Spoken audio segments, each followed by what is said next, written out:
Abigail, a new vocabulary unlocked. 不过 In the final sentence, what is the difference between 这儿的 and 这儿? Do they both mean here? Well, let me take a look at the sentence again, but my initial instinct is to say, what is the difference between 这儿的 and 这儿? So, if the 的 is there, there's almost definitely an omitted possession of something. So, this microphone belongs to here. Like, there's a concept called here, which is the studio. And the things in the studio belong to the studio in Chinese. That's how you might think of it. It's like 这儿的话筒, 这儿的话筒. And I might say 这个话筒是这儿的, right? 这个话筒是这儿的.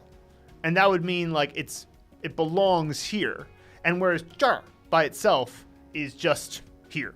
It's just saying here by itself. But if you have 这儿的, it's likely indicating possession, or it's in some other kind of grammatical construction that is larger on the level of the sentence. But in all likelihood, there's just some omitted possession. So I could say 这个话筒是这儿的话筒, but you don't need to say 话筒 twice. So I could just say 这个话筒是这儿的.